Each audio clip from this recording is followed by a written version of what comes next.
If you haven't already, please subscribe to our channel, and if you like the video at the end, click on the thumbs up.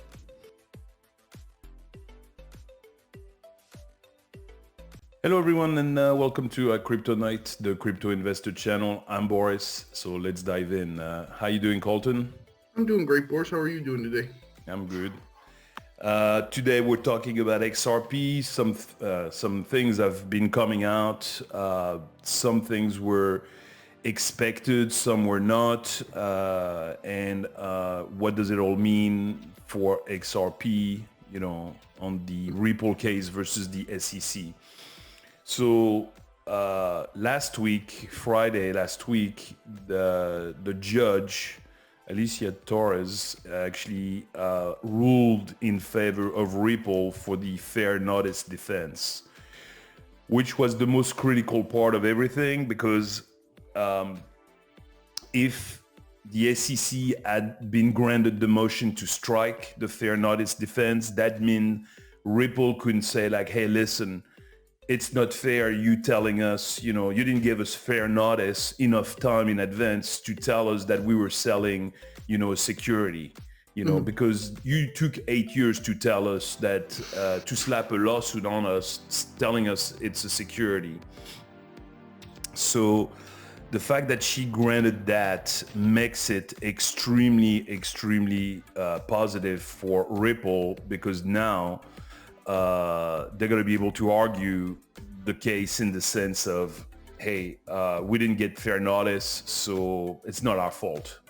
So at this point, the SEC, you know, it's looking very bad for them. I mean, the chances of them winning is getting slimmer and slimmer by the day. There's a lot of other things in the case that are not good for the SEC either. One or two that are not good for Ripple, but they're not that big of a deal. At the end, you know, this is maybe the one thing that's going to trigger a settlement. So it's very possible that within the next month, 2 months, you know, we might see a settlement, because you have to remember, this is not just about the SEC versus Ripple. This is also the SEC versus all the cryptos. If they lose this case, if the fair notice works in favor of Ripple, of course, all the others are going to play the exact same thing, you know, the exact same legal game. They're going to be like, oh, fair notice, you know, we didn't get fair notice. So the SEC has a lot to play on the line. So if they don't want too many things exposed, if they don't want to be ridiculized, if they don't want to be in a bad position and lose a case that could be, you know, playing jurisprudence in the future, you know, I think that there's a very high chance they will settle to avoid further damage. Now, because people sometimes are stupid, you know, and you never know. So if they say, no, we're going to go all the way to the court and everything, no matter what, this case will be pretty much over by November at the latest. So what's with the thing that just happened now, either we're going to get a settlement very quickly. It takes usually about 60 days, according to some of the attorneys like John Deedon or Jeremy Hogan that are following the case. It takes usually about 60 days, you know, to sit down at a table, discuss all the terms, you know, verify everything, negotiate the terms, you know. I mean, obviously, if there is a settlement, that means probably they're going to be like, okay, Ripple, we're going to give you a fine, you know. The amount is going to be interesting. It'll probably be high. It'll probably in the hundreds of millions of dollars. Yeah.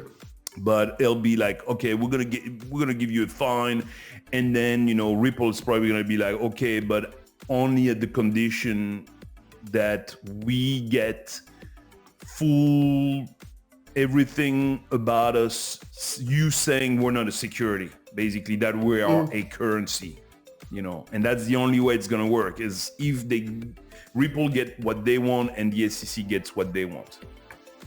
question, Boris. Sure. I saw on our Twitter channel on Friday, actually, when I was posting the video on there, that there was a tweet that said that the SEC, their website, they actually took off the Ripple case from their website. That's how, serious that is. I don't know how true it is, but but it's completely off the SEC website from the tweet that I saw. Yeah, no, it's probably true. It's like anything else. It's like those politicians having pictures with Putin. A few years back. Oh yeah, I know Putin personally. Today those pictures are gone out of the website. Saying I never heard of this guy. Yeah, it just seems like the SEC is definitely backtracking. That's for sure. So. Yeah. No. They're backpedaling because. They also put themselves in a really bad corner with one of so Hinman used to be one of the directors at the SEC. And at first they argued that whatever he said was his personal position and it wasn't the position of the SEC. Yeah. And then the judge said, okay, well then if it was just his personal view, then I want to see the emails. I want to do in-camera review, which is she's, there's no camera. It's just basically she's doing it herself, doing the review herself before she decides if she can pass it along to the other side, to Ripple. And then suddenly the SEC completely shifted and said, oh, no. That's DPP, that's, the privileged documents. Those are privileged documents, so you cannot view those. But why are they privileged? Oh, but it's the SEC view and it's internal documents and all. Okay, so you're saying I cannot view them because they are protected for the fact that they are those type of documents that it's the SEC views, and guidelines? Yeah.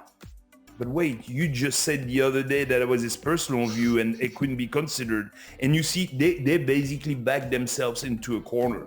Yeah. And at some point, they were trying to say that it was both. It's like, wow, that is pretty amazing. So it's his personal view, but it's also the SEC policy. Which one is which? Because, it's like 1 minute it's bacon and the next minute it's not bacon anymore, So what is it? Is it bacon or is it not bacon? It cannot be both. It cannot be bacon and not bacon at the same time. And that's what they were, and that's why, like I said, there are lots of other things, a lot of other skeletons in the closet that the SEC doesn't want to see coming out. And that's why it's, I think they were really, really hoping to get the fair notice defense, stricken from the case so that they could just say, now we don't have, it's much easier for us to argue this case. Yeah. But since they didn't get that and Ripple won that, I think it's huge. And there are other things, that are going to come out that the SEC doesn't want to. So basically, to sum up everything, it's looking pretty good for XRP. Obviously, the case needs to be completely over before the price goes to a all-time high. All-time high, by the way, used to be about 380. That was years ago. That was not recently. That was not in the past year or anything like that. In the past year, the all-time high, let's say over the last year and a half was about $2.10 or something like that. Okay. But the all-time high of XRP is about 380, and I believe it was 2017, so it was 5 years ago. Today we're sitting at like 79 cents. But if they get clarity, if the case is either settled or won, that means all the exchanges will be able to release XRP back on the exchange, and there's going to be a high demand. And in the meantime, XRP has been doing a lot of alliances. There's another big thing that's coming up with Wells Fargo, where they are already looking at kind of replacing SWIFT for Wells Fargo on payments. So they're keep on building, and the alliance of XRP is getting stronger and stronger. In this case, once it's over, I think we're going to see all-time high very quickly, like maybe within days of the settlement.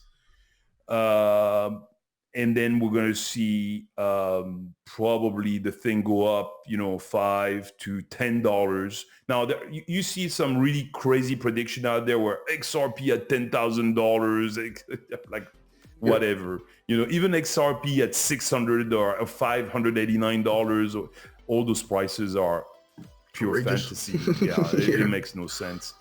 But realistically, $5, very possible. Actually, extremely possible, extremely likely, $5. $10, very likely. $15, possibly. 20, it's really pushing it. 20 would probably be kind of the max, if it went to $20. But 99% chances goes there. $10, probably 90%. $15, 75%. $20, 50%. Chances that it goes all the way that high. So it's looking really great. Obviously this is not a financial advice, but I think that if you're looking to buy some XRP right now, could be a good time, because now it's still surprised by the fact the case is not over. Of course, the case could always go the wrong way.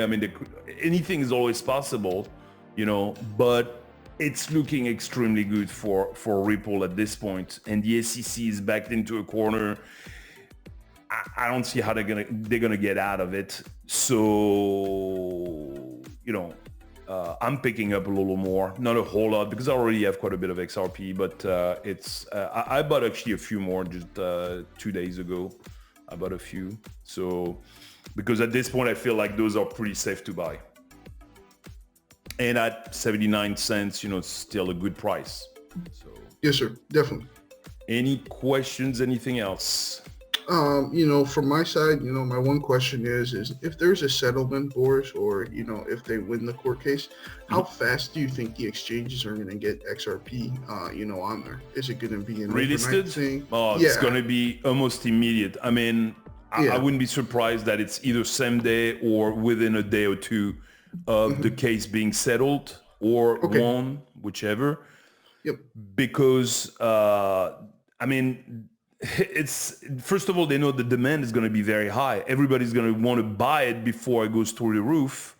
And the US is a huge market. If it was suppressed in a small country, it wouldn't be that big of a deal, because the demand is not going to be very high. But here it's going to be, everyone is going to be fighting, from Coinbase to Voyager to all the US exchanges. They're all going to be fighting to get relisted, and they had it listed at one point, so it's just a flip of a switch for them. It's not like they have to reprogram a whole bunch of stuff. So it's going to be very easy. They just suspended it. They didn't delete all the integration they had, so it's going to be very, very quick.